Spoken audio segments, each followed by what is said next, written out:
17 years ago, the sun did not explode, did not fall, it simply stopped. Now imagine waking up in that darkness with only 90 minutes of battery left to your name. Somewhere in a world called Evertide, an electrician from Sacramento just opened his eyes in the wet grass. His name is Danny So, and he has no idea he is about to become the last hope of a dying city. Cold soaks through his jacket, a cold that feels older than winter, a cold with no memory of warmth. There is iron on his tongue, dirt on his cheek, and his fingers already know where his tools are. A multimeter, electrical tape, a coil of copper wire. The same belt he wore on every job back home. He opens his eyes to a sky as black as a coffin lid. No stars, no moon, nothing. He flicks on his headlamp, and the darkness around him seems to inhale. Dozens of silent mouths at once. Pale silhouettes drift at the edge of his beam. They do not walk. They flow, like smoke with intention. One head turns toward him. No eyes, no mouth. Just an outline tilting like a dog catching a scent. He points the light straight at it, and it flinches back.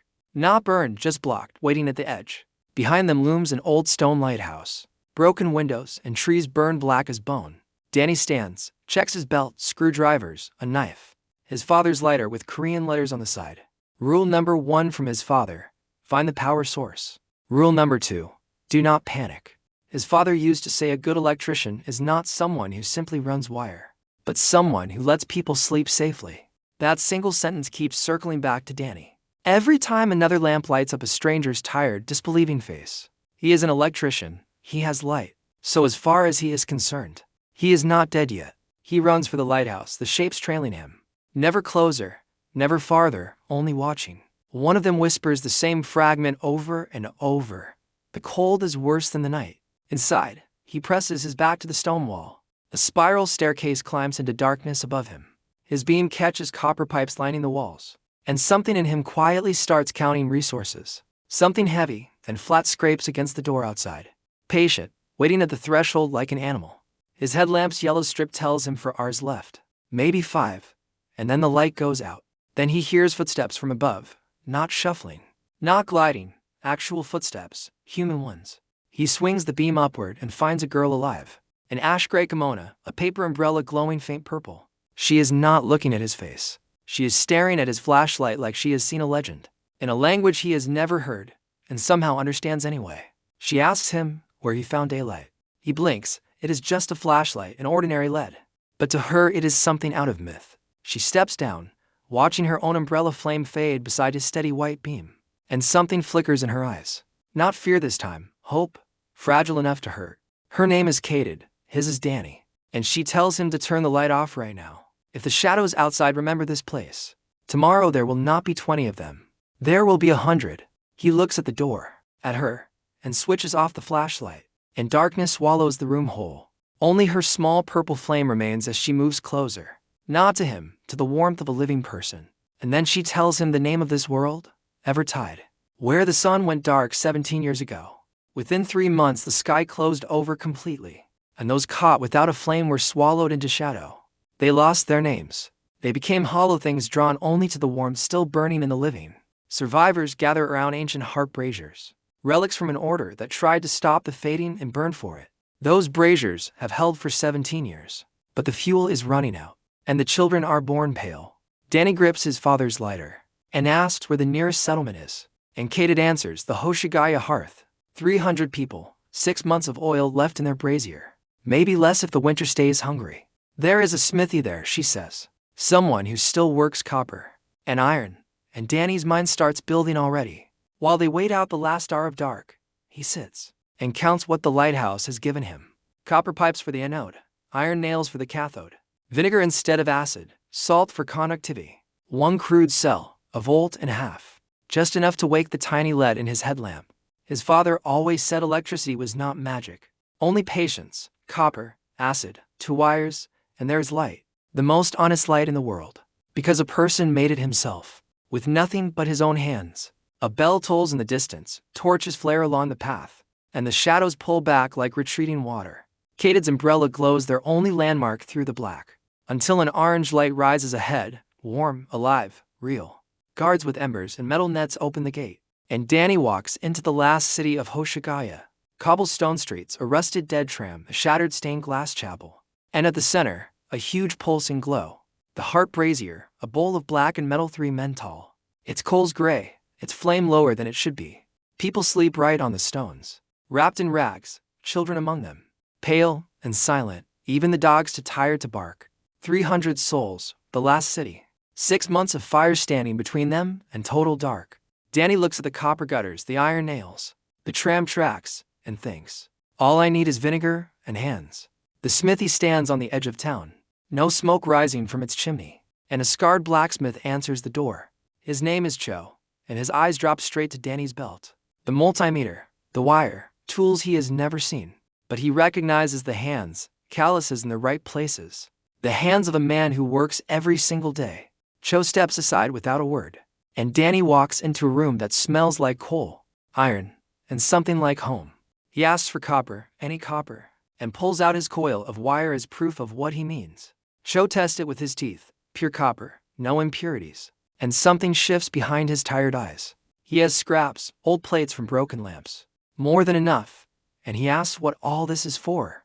Light, Danny says simply, and Cho, confused, quietly closes the door behind them without another question. A widow named Sarah keeps a stash of rice vinegar upstairs in the tea house by the square. She holds her sleeping daughter Una close, wary of the stranger, until Kate vouches for him with a single nod. Danny lays down his whole tool belt on the floor as a gesture, and asks only for a jar of vinegar. He promises a lamp for her daughter, one that will not go out in the wind. No smoke, no soot. Sarah does not believe him. Of course she does not, but she brings the vinegar anyway, because Kate trusts him. Back in the lighthouse, Danny lays out 10 copper plates, 20 iron nails, 1 jar of vinegar, 1 coil of wire. He takes his headlamp apart, and holds the tiny white lead in his palm like it is made of gold. Because here, it is worth more than all the gold left in Evertide. There will never be another one. He builds cell after cell, wires them in series, tests the voltage. Too much, he needs a resistor. A scrap of rusty wire becomes his resistor. He closes the circuit and the lead flickers to life.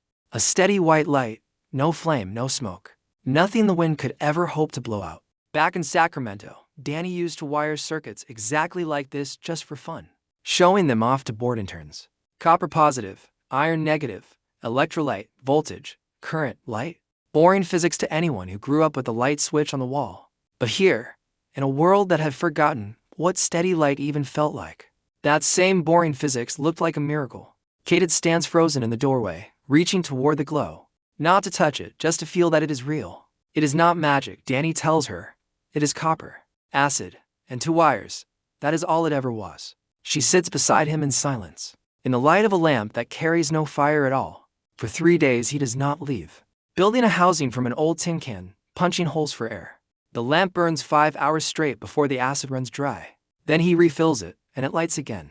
On the 5th night, he carries it down into the hearth, and an old man asks him, "Where is the wick?" "There is no wick," Danny answers, and the old man crosses himself, and walks briskly away, unconvinced. He reaches the tea house and hands Sarah the lamp. "Hang it over the crib, change the vinegar every 2 days." Sarah takes it with both hands, speechless, and little Una reaches out and smiles, the first smile Danny has seen here. That night the lamp burns steady over the cradle, and 3 shadows drift to the window, then simply drift away.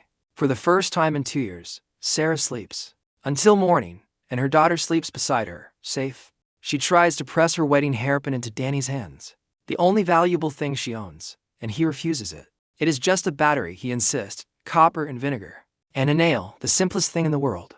By evening, all 300 people in Hoshigaya know about the light without a flame, and rumor spreads like wildfire. A 10-year-old boy sits outside the tea house all night, just staring at the glow through paper walls. The Council of Elders summons Danny the next morning. 5 old survivors seated at a long stone table. The council chamber sits in the old stone town hall. Heavy doors, oil lamps set into worn niches along the walls. Chairman Tagashi, a former judge, precise and unreadable, sits beside Master Corvin of the Lantern Makers Guild. Corvin's cane conceals a small wick that extends when the handle is turned. An elegant, quietly desperate little trick of light. Corvin is the last living apprentice of the Order of Light, the only one who knows the true story of the sun. Tagashi asks where Danny came from, and Danny tells the truth. Another world, he fell from the sky. Corvin leans in and asks which gods gave him this light, and Danny answers plainly, none. This is only knowledge. Corvin's smile turns cold. 17 years ago, the Order of Light also claimed knowledge, and the world got eternal night instead. The hall goes quiet, and Danny feels the weight of 17 years of fear pressing down on every face in the room.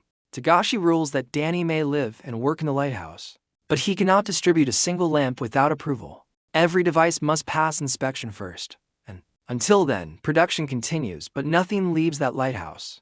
Kata grips his elbow hard in the square. One word only. Wait, do not argue, do not get involved. Danny asks how much oil is left in the brazier, and Kata says for months, maybe 5 if they are careful. He turns back toward the lighthouse, and when she asks what he is going to do, he answers, work. They forbade me from handing out lamps, he says. They never said I could not build more of them. For the weeks he works 18 hours a day, turning the ground floor of the lighthouse into a real workshop. He starts building filament lamps instead, using charred bamboo strands sealed in clay bulbs with minimal air inside.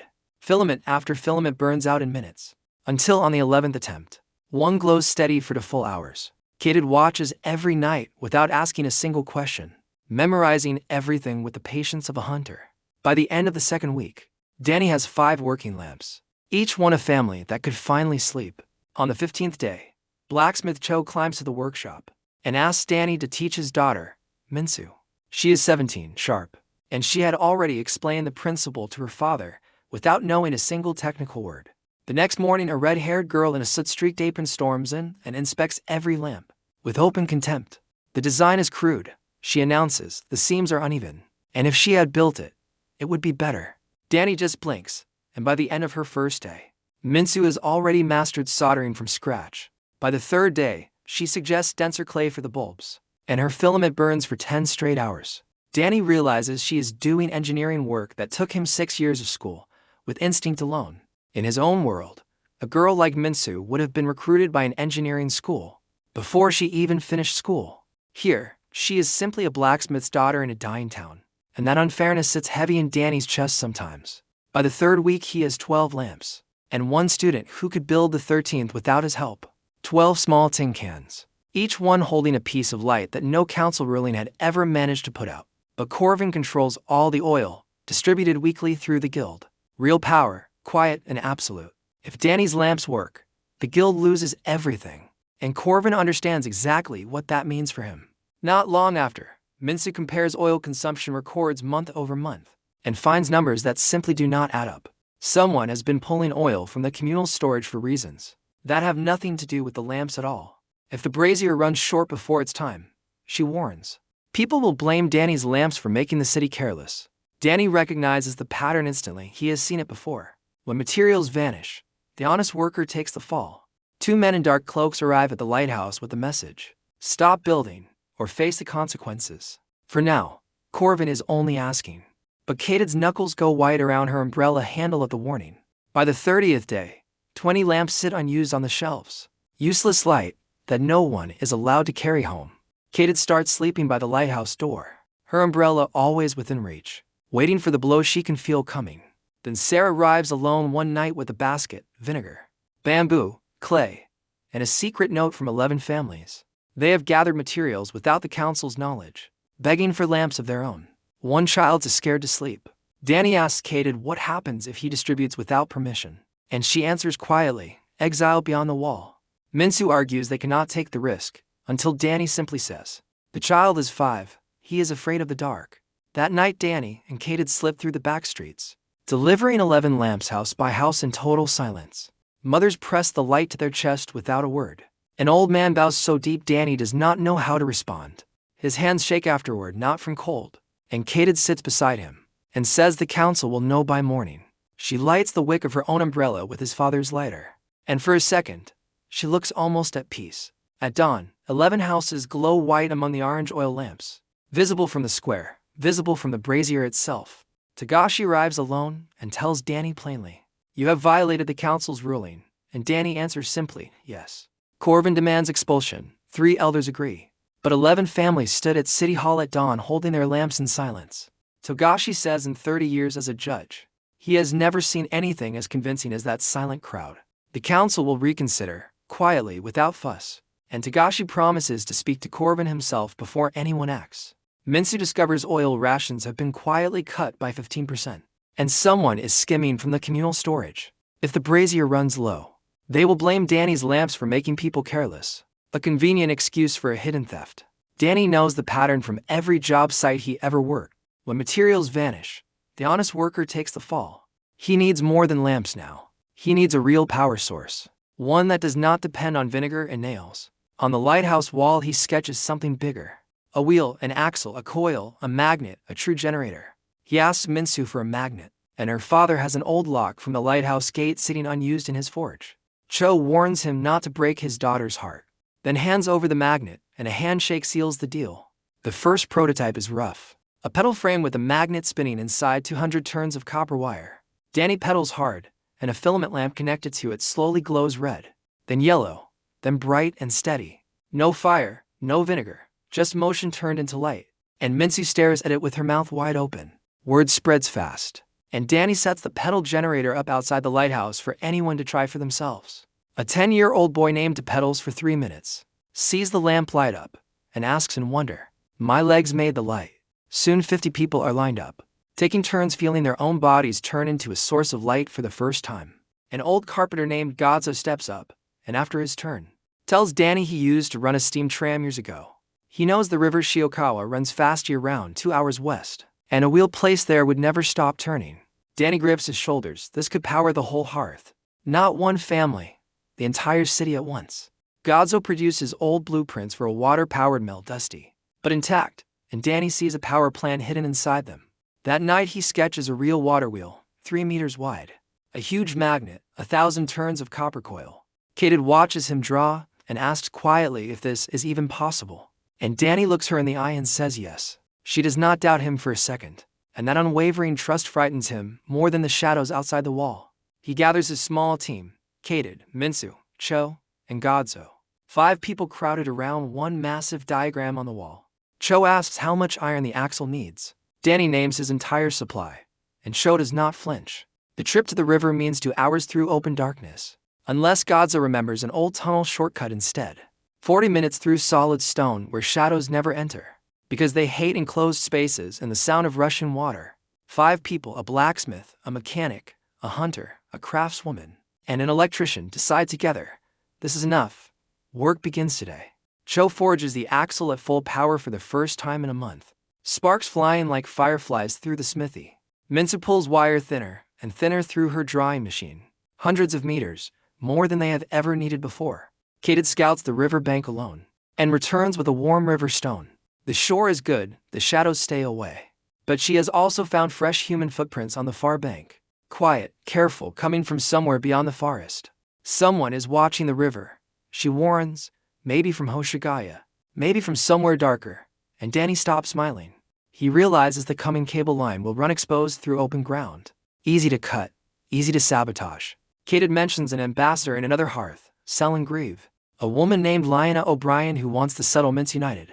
That night they camp on the riverbank with real fire. The first time Danny has felt genuinely safe outdoors in this world. He asks Kated why she became a hunter, and for a long while only the river answers him, until she finally speaks. She was 5 years old when the sun went out, and she remembers daylight only as a vague warm smell, almost like flowers. Her family lived in a small village to the north, where the first shadow attack claimed half the village in one single night.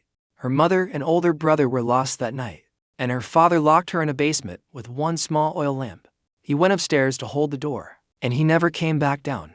But that lamp burned steadily for 3 full days. A team of hunters called the Moon Umbrella found her there, hungry, silent, with no tears left anywhere inside her. Their leader, a woman named Ren, raised her, trained her, and taught her never to be afraid of the dark again. By 15, Katie carried her own umbrella. By 18, she was the best hunter in a squad of 7. Over for brutal years she watched every one of them die, one by one, until only she was left standing. She disbanded the Moon Umbrella herself, because there was no one left to lead, and she has walked alone ever since. Danny does not know what to say to any of that, so instead of words, he asks quietly if he can look at her umbrella. He finds a cracked rib, a loose handle, a wick that a single strong gust of wind could blow out at any moment. He patches it with electrical tape, tightens the mount, and pulls the very last spare lead from his tool belt. He wires it to a tiny hidden battery, with a small button right under her thumb, just in case the wick ever fails. Kate presses the button, and a small white light blooms beside the purple flame. Two lights together, like a private dawn. She says thank you very quietly. Not to Danny, but to the umbrella itself, as if it had chosen to become better on its own. For now, the work at the river comes first, and the team spends 5 brutal days building the wheel by hand. Stone foundation, wooden frame, an axle forged by Cho. A magnet mounted with a coil of 1200 turns.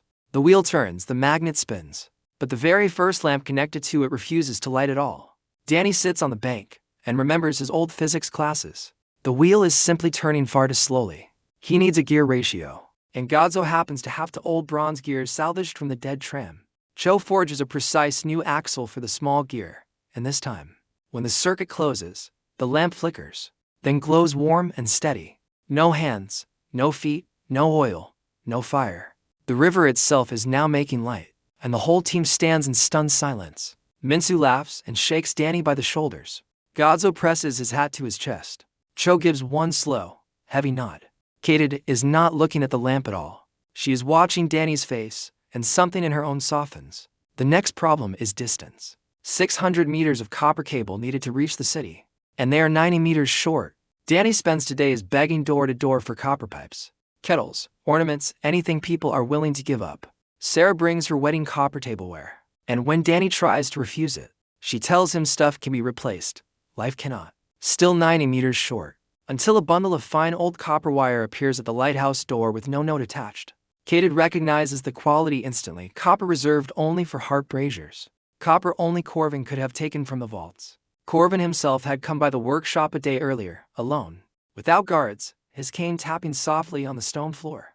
He told Danny he had watched him for 2 months, and he was not a fool. He knew the lamps genuinely worked. But 17 years earlier, he said, the Order of Light had also been certain their own work was safe and controlled. He was 14 years old the night of the ritual, too young to take part, standing just outside a closed door. He heard one voice scream, then 10, then absolute silence. And then the door opened onto darkness itself. Not ordinary night, he said, but something that felt like the very concept of light had been switched off completely. He was the only member of the Order who survived that night, a boy who has carried the sound of it ever since. Danny told him plainly, I am not the Order. I am an electrician. I connect a wire to a bulb, nothing more. I am not trying to light the sun, he said. I am only trying to light one small bulb for one girl afraid of the dark. Corvin studied him for a long moment, then said quietly, the Order started with a single light bulb too, and walked away.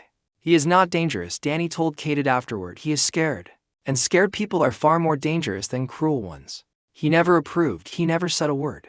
But somewhere beneath 17 years of fear, he chose to give it anyway. 3 days later, the cable finally reaches the city wall, and Danny stands at the switch in the crowded square. He looks at Sarah holding Yuna, at the boy too pulling his grandfather forward, at an old librarian leaning on a cane.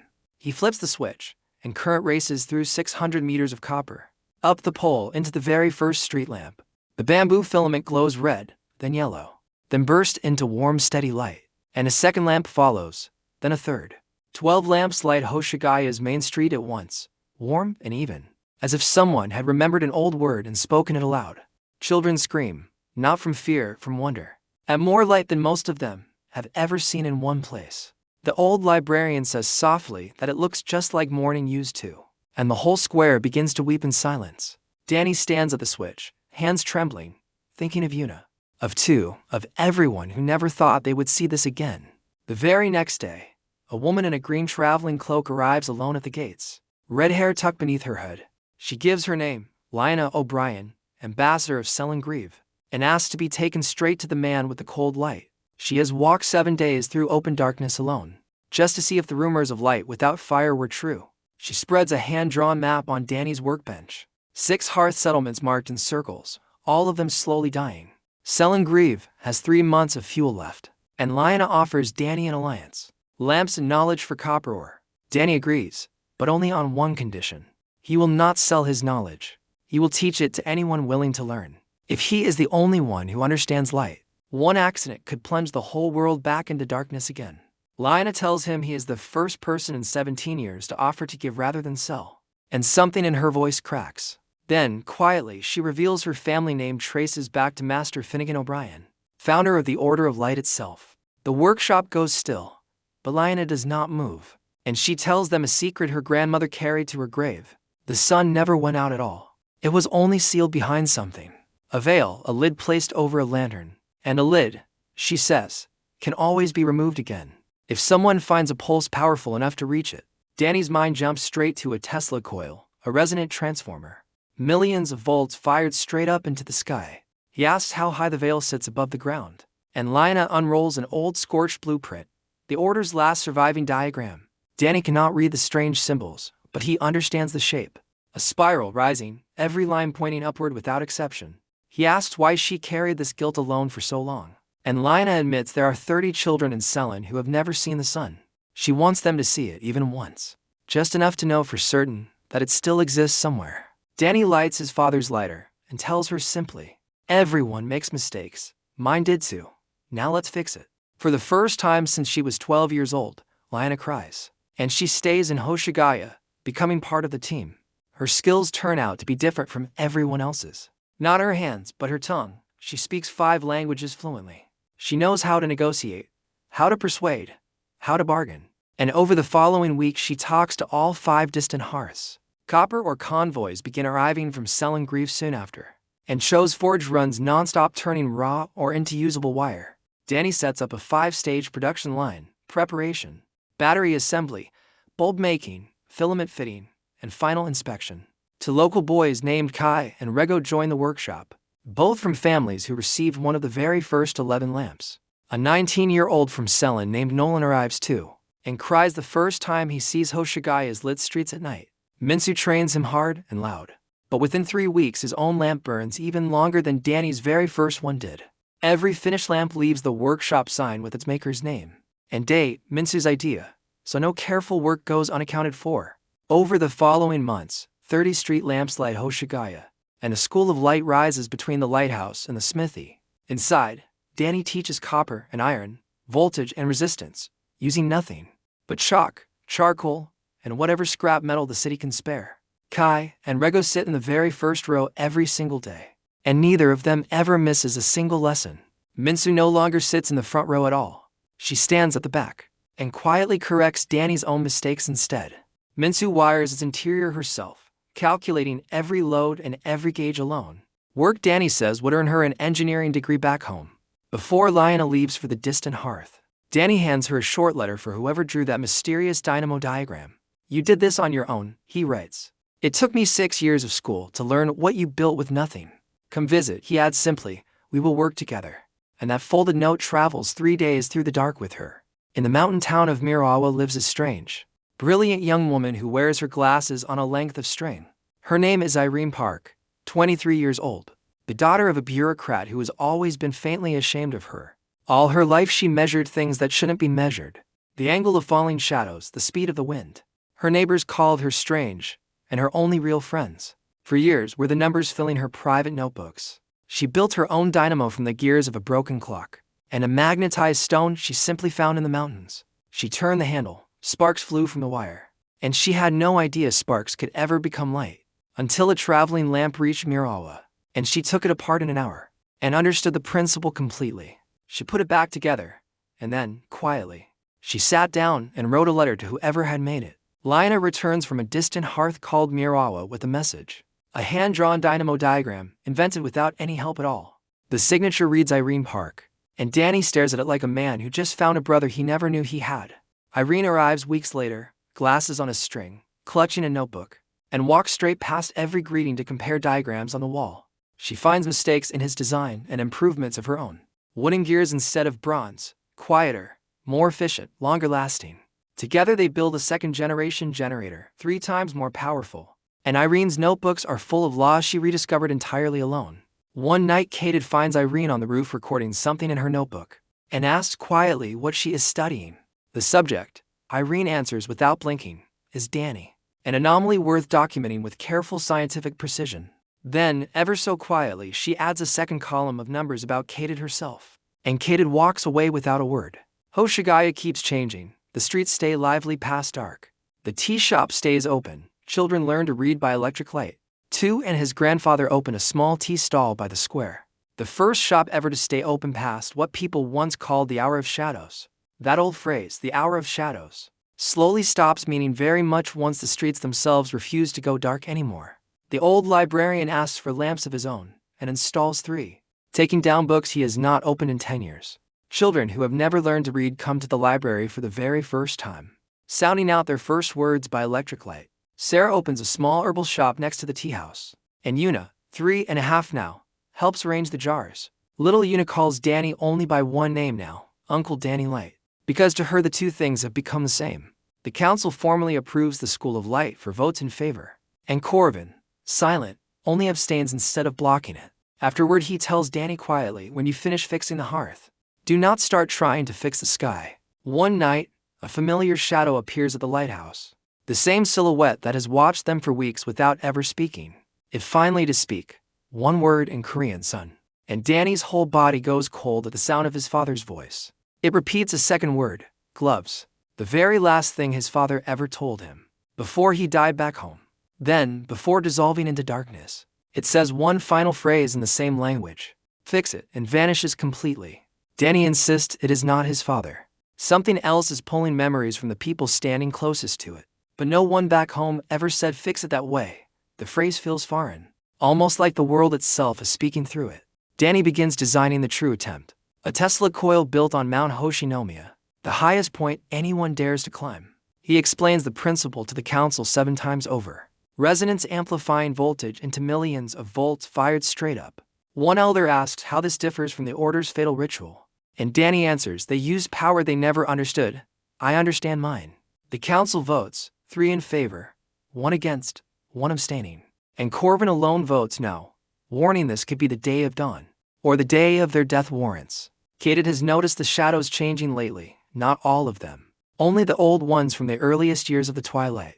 Those old ones remember, not names or faces, only the fact that light once used to be the ordinary way of things. Sarah refuses to leave Yuna behind, and joins the caravan herself, carrying dried fish, rice, and herbal compresses for bruises. She has noticed Danny is not sleeping well, and packs a small pouch of dried chamomile for him without ever mentioning it out loud. A caravan of 50 people hauls equipment toward the mountain. 7 retired hunters carrying umbrellas lit purple and white together. 7 small flames moving together through an ocean of black. The same image Kadid once described from her years in the moon umbrella. Shadows trail the caravan the entire 6-hour march, thicker and sharper the higher they climb into the freezing dark. On the second day, one shadow slips past the guard line and touches a young apprentice named Nolan on the shoulder. Kadid drives it off instantly, but Nolan can no longer remember his own mother's name, only that he once knew it for certain.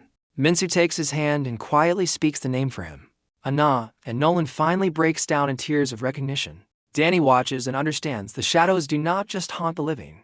They slowly erase them, memory by stolen memory. Every one of the 5 hearths sends what it can. Selling Grieve 20 tons of copper ore, Mirawa glass for capacitors. 2 smaller fires send wood and rope, and a 5th distant fire sends 30 volunteers, laborers, builders, former soldiers. Every single one of them has heard about the man who lit Hoshigaya's streets, and every one of them wants to see the sun. At the summit, the team raises an iron-framed Tesla coil 6 meters wide. 300 glass jar capacitors wired in careful order. Minsu wins thousands of turns of hair-thin copper wire by hand, her fingers bleeding, and she never once complains. Danny realizes the water wheel alone cannot generate anywhere near enough power for a pulse this size to succeed. A new cable line stretches from the river all the way up the mountain, through the tunnel across 12 grueling days of labor. Irene calculates the losses along the way. Only 40% of the generator's power will actually reach the summit after all that distance. Danny nods and does not argue. He already knows the difference, and he already knows exactly how he plans to make up for it. Kadid's hunters guard the cable in shifts, 6 hours on watch, 6 hours off, around the clock, day after day. Minsu molds rough ceramic insulators by hand, and fires them in Cho's kiln. Crooked but functional, one for every wooden support pole. The remembering shadow appears again at the summit camp, and this time Kadid translates its whispered words. They do had built, they had believed. Danny steps toward it and speaks plainly. Your mistake was trying alone. Everyone I love is standing right here beside me. The shadow tilts its head, something between an admission and a farewell, then steps back and dissolves quietly into the dark. Kadid's hand finds his and does not let go, and she tells him softly, you are completely insane, and he only nods. When the cable finally reaches the summit, Irene confirms the circuit is closed, and power can finally begin flowing upward. Danny runs the long trail back down to the water wheel alone, flips the switch, and sprints the whole way back uphill. Irene warns him the capacitors are charging far too slowly. At this rate, a full charge will take 2 entire days. He had known the shortfall from the very beginning, quietly, the way a person already knows the ending of a story mid-telling. Danny gathers everyone by the fire and finally admits the truth. The generator alone will never be powerful enough to trigger resonance. The pulse needs a final trigger, and he can provide it himself. By closing the last circuit through his own body, he knows the pain, he knows the price. He has done something like this once before. In a life far from here. Kated says one word first, firm as stone. No, and Minsu echoes it louder, angrier, refusing to accept it. Nolan looks at the ground, remembering the mother's name he almost lost forever, and grips Kai's shoulder without a word. Rego, the youngest apprentice, says nothing at all, just stares at Danny like a man watching something he cannot yet believe. Irene begins reciting survival statistics before Danny raises a hand and stops her mid-sentence. The room falls into silence. Lionna's face goes pale. Sarah holds Una tighter. Cho stands with his arms crossed and his jaw set like iron. Danny looks around at every face in that firelight. The people who built an impossible machine beside him, piece by piece. None of them are family by blood, he thinks. And every single one of them feels exactly like family anyway. I know every argument, he tells them quietly. I know exactly what you are about to say. But there is no other way. Because somewhere behind the endless black sky, the real sun is still burning, waiting only for someone brave enough to reach it. He is not the boy who ran from the Order's mistake 17 years ago. And he is not standing here alone. Beside him stands a blacksmith who forged an axle for 20 straight hours without rest. A girl who wound coils until her fingers bled. An engineer who rediscovered the laws of electricity alone in the dark. A hunter who survived 2 years walking through shadow by herself. A mother who traded her wedding china for wire. An ambassador who carried her own family's guilt across an entire continent. An old man who still remembers how wheels and rivers turn. And a whole city that dared to believe light could return. This is not the Order reaching blindly for a power it never understood. This is one small circuit, closed by human hands. Danny looks up at the black sky one last time, and thinks of a 5-year-old girl who calls him Uncle Light. He thinks of his father's voice drifting out of the shadows, saying only 2 words, fix it. He steps toward the coil, not as a man throwing himself into the dark, but as one closing the final connection in a very long chain. Because every wire he had ever run in his life had only ever been building, quietly, patiently, toward this one single moment. And whatever the mountain took from him tonight, it would not take the people standing beside him in the firelight. The switch was simple to copper contacts, a lever between them. The same kind he had closed 1,000 times before. Only this time, when his hand found the metal, it would be his own body completing the circuit to the sky. Kate had held her umbrella tight enough that her knuckles turned white. But she did not step forward to stop him again. She understood now what he had understood from the very first lamp. Some lights are only born through sacrifice. Minsu wiped her eyes and turned back to her instruments. Because if he was doing this, she would make certain it worked. Irene recalculated one final time, silently, refusing to let a single number be wrong on the night that mattered most. Lionel looked at the blueprint her family had carried in shame for 17 years, and for the first time, felt something like hope instead. Sarah held Una close and whispered that somewhere far above them, a real sun was waiting to come home. Cho and Godzo checked every bolt on the frame one last time, the way a man checks a bridge, before he lets his family cross it. Danny thought of his father's workbench back in Sacramento, of copper, and patience and the quiet dignity of good work done right. He thought of the very first lamp he had ever built here, small, dim, imperfect, and completely, honestly, his own. He thought of Sarah's lamp burning over a sleeping child's crib, of a boy who once said, "My legs made the light." He thought of an ambassador who finally cried after 12 years, and a girl who filled notebooks with laws she discovered alone. He thought of a hunter who had lost everyone she ever loved, and chosen, against every instinct, to trust one stranger anyway. None of that had been magic, and none of it had been an accident. It had been built, piece, by hand. An electrician does not chase miracles. He only makes sure the connection holds, and lets the current do the rest. So, Danny closed his eyes, thought of gloves, thought of his father, thought of a whole city waiting to see morning again. And for the first time since he had fallen into this world, he was not afraid of the dark at all. Because whatever happened next, 17 years of night had finally met something it could not simply wait out. A circuit built by grief, by stubbornness, by an entire city refusing to give up on the idea of light.